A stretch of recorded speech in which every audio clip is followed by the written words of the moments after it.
بسم اللہ الرحمن الرحیم۔ بے شک بہترین اور بابرکت شروعات اللہ کے نام سے ہی ہوتی ہے۔ بالکل۔ ذرا تصور کریں کہ ایک شخص جس نے اپنی پوری زندگی ایک چھوٹے سے گاؤں میں گزاری ہو اور جس نے کبھی کوئی جدید چیز نہیں دیکھی، وہ اچانک اپنے سامنے ایک بہت بڑی کالی مشین کو دیکھتا ہے جس کے منہ سے کالا دھواں نکل رہا ہے اور وہ چنگھاڑتی ہوئی سیدھی اس کی طرف آ رہی ہے۔ بالکل، اس کے دماغ میں تو فوراً خطرے کی گھنٹی بجے گی نا۔ جی بالکل، اور وہ فوراً فیصلہ کرتا ہے کہ یہ کوئی کالا دیو ہے جو مجھے کھا جائے گا، اور وہ وہاں سے سرپٹ بھاگ کھڑا ہوتا ہے۔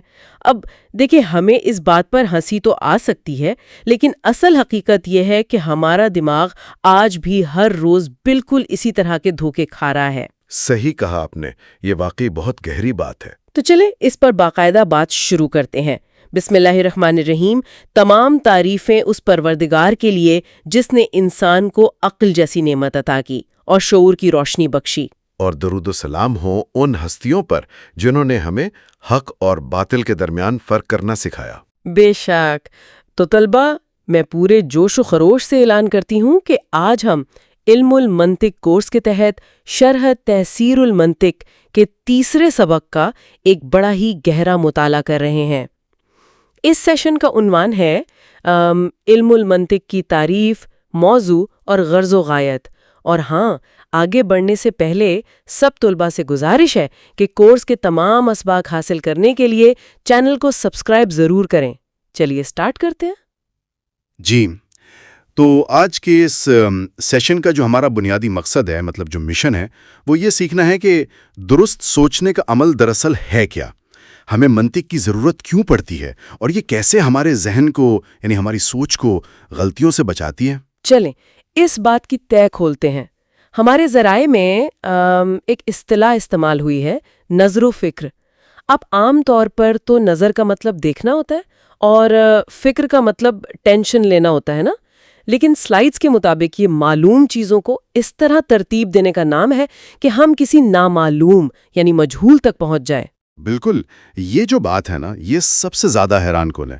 یہاں جو بات سب سے زیادہ حیران کن ہے وہ یہ کہ ہمارا ذہن ایک فیکٹری کی طرح کام کرتا ہے۔ اچھا، فیکٹری کی طرح کیسے؟ دیکھیں، جیسے فیکٹری میں کچھ را مٹیریل یعنی خام مال آتا ہے نا، اس پر کچھ پروسیسنگ ہوتی ہے اور پھر ایک نئی چیز بن کر نکلتی ہے۔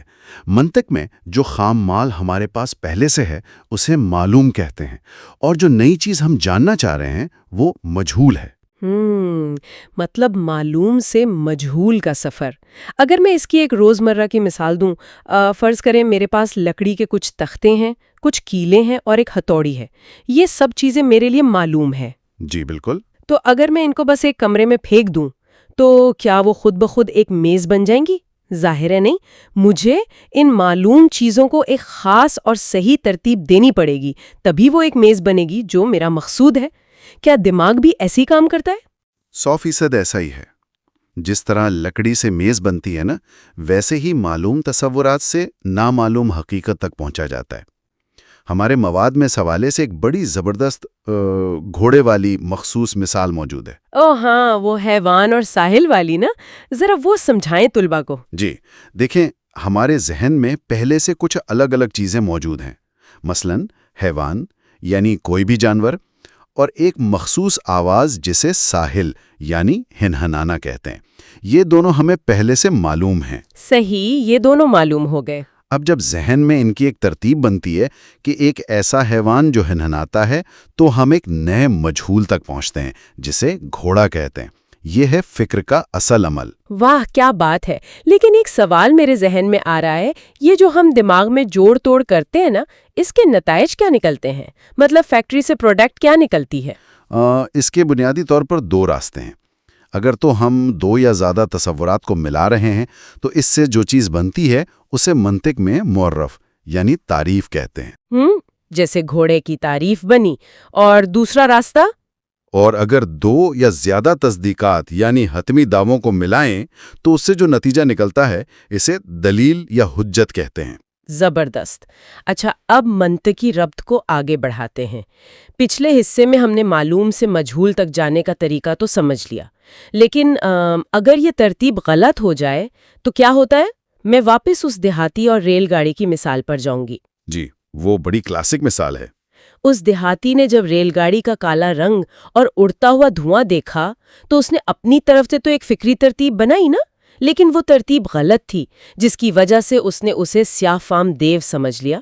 یہ تو ایک بہت بڑی حسی اور فکری غلطی تھی۔ بالکل، اور یہ غلطی کیوں ہوئی؟ کیونکہ قواعد کے بغیر مفردات کو ذہن میں جوڑنے سے غلطی لازمی ہوتی ہے۔ اس نے ڈیٹا تو صحیح جمع کیا لیکن پروسیس غلط کر دیا۔ یہ تو بالکل عربی گرامر یعنی علم النحو والی بات ہو گئی نا۔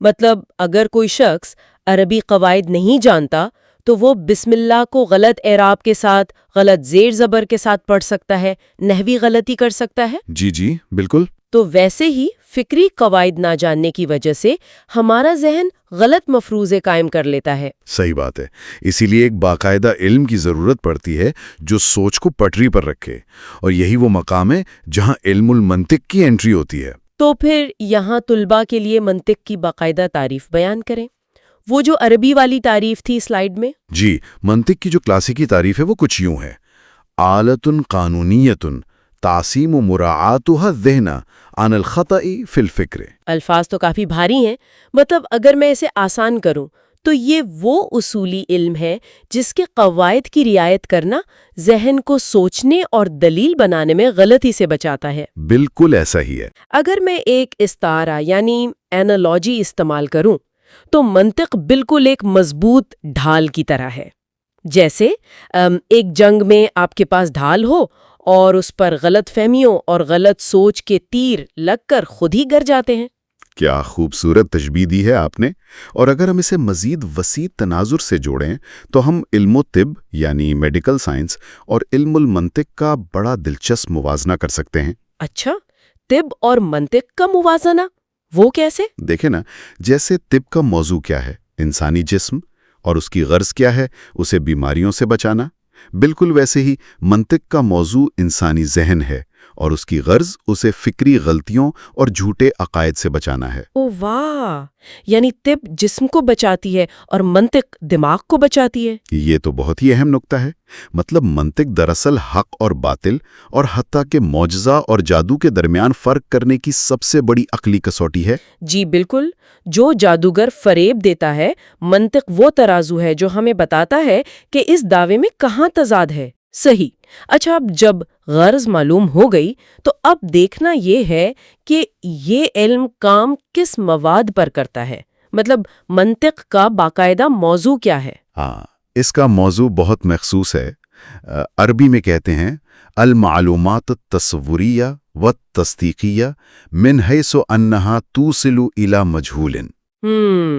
یعنی ہر معلوم چیز نہیں، بلکہ صرف وہ معلومات جو ہمیں نامعلوم منزل تک پہنچانے کا ذریعہ بنے۔ بالکل درست فرمایا آپ نے، صرف وہ معلومات جن کو جوڑ کر ہم کوئی نیا نتیجہ نکال سکیں۔ اس کو میں اپنے طلباء کے لیے ایک بصری خاکے سے سمجھانا چاہوں گی۔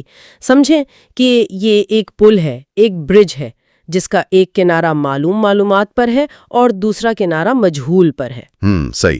تو منطق کا کام صرف اس پل کے بارے میں بحث کرنا ہے کہ آیا اس کی انجینئرنگ ٹھیک ہے یا نہیں، پل مضبوط ہے یا بیچ میں ہی ٹوٹ جائے گا۔ زبردست!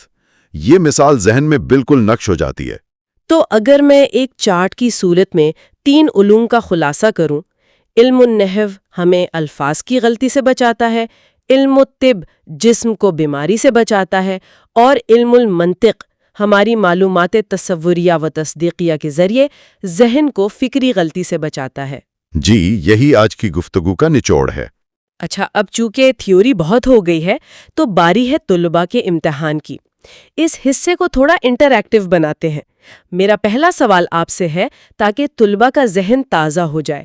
وہ جو گھوڑے والی مثال تھی نا، اس میں معلوم اور مجہول سے کیا مراد ہے؟ ہاں، اس کا حل بہت سادہ ہے۔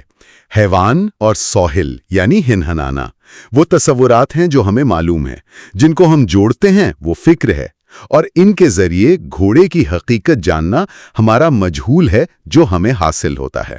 بہترین۔ اور میرا دوسرا سوال، منطق اور طب میں بنیادی قدر مشترک کیا ہے؟ قدر مشترک یہ ہے کہ دونوں ہی اصولی اور حفاظتی علوم ہیں۔